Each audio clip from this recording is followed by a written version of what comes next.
My husband let my best friend raise our son while I was dying. When I opened my eyes after 8 years in darkness, I never imagined the world I would wake up to. The first face I saw wasn't my husband Marcus holding my hand in relief. It wasn't my son Tyler, now 12 years old, crying tears of joy that his mother had finally returned. Instead, I saw Marcus sitting beside my hospital bed, fingers intertwined with my best friend Emma's perfectly manicured hand.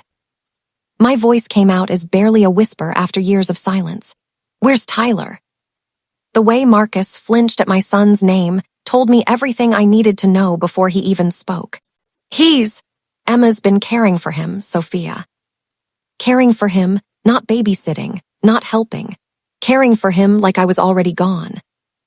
When Tyler finally came to see me 3 days later, my heart shattered into pieces I didn't know could break. This beautiful 12-year-old boy, my baby, the child I nearly died bringing into this world, looked at me like I was a stranger. When I reached out to touch his face, he stepped back. "Don't," he said quietly, and those words cut deeper than any physical pain I'd endured. Emma stood behind him, her hand possessively on his shoulder. "Tyler, sweetie, your birth mother needs rest." Birth mother, not mom, not Sophia. Birth mother like I was just a vessel who had served her purpose. That night, alone in my hospital room, Emma visited me.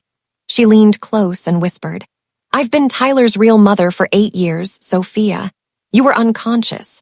I was here. I was the one who held him when he cried, who helped with homework, who celebrated every birthday you missed." The pain in her voice almost made me believe she genuinely thought she was protecting him. Almost. When I was discharged, they gave me the storage room under the stairs. Not our master bedroom where Marcus and I had planned our future together. Not even a guest room. A storage room like I was something to be tucked away and forgotten. That's where I found the family photo from Christmas 8 years ago, the last one before my accident. My face had been scratched out so violently the paper was torn. Underneath, in Tyler's careful handwriting, "I wish she never came back." Sitting on that dusty floor, surrounded by forgotten Christmas decorations, holding the remnants of our last happy moment together, I finally understood. This wasn't just about losing 8 years. This was about my son being taught to hate the mother who had fought to bring him safely into this world. The memories began returning in fragments. Emma begging me to go out that night, even though I was 7 months pregnant. "Come on, Sophia, just this once." The strange smile on her face right before she grabbed the steering wheel. The crash. The flames. Emma running away while I screamed for help, fighting to save my unborn child. At their wedding reception, yes, they married while I was unconscious. Emma handed me champagne. "Drink up, you have to celebrate our happiness." She knew the medication I was on made alcohol dangerous.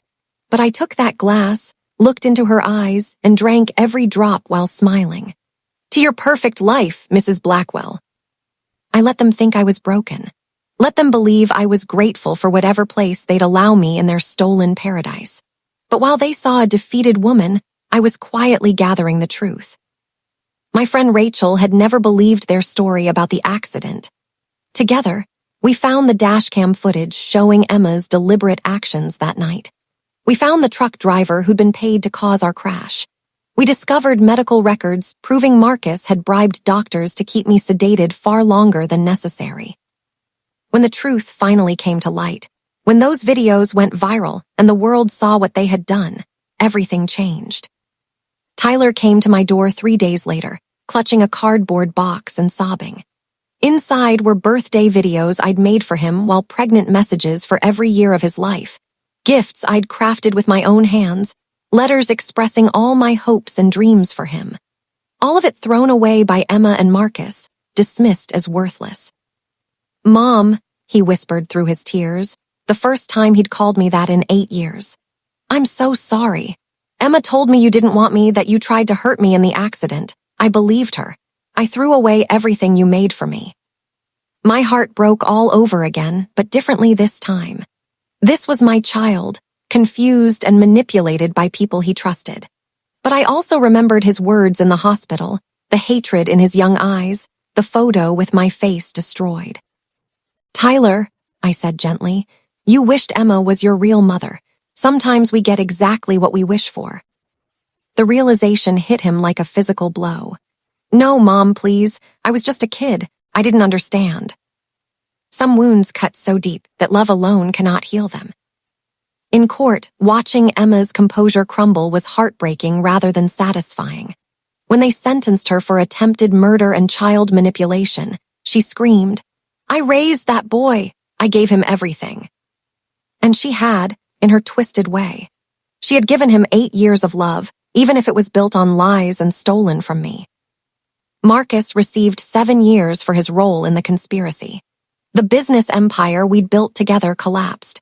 Everything stolen would be returned, but the years, those could never come back. As I walked out of that courthouse, Tyler reached for me one last time. But I was already signing custody papers, transferring him to my sister Sarah. He would be loved and cared for, but away from all of us who had been part of this tragedy. Outside, feeling sunlight on my face after so many years of artificial light, I realized something profound.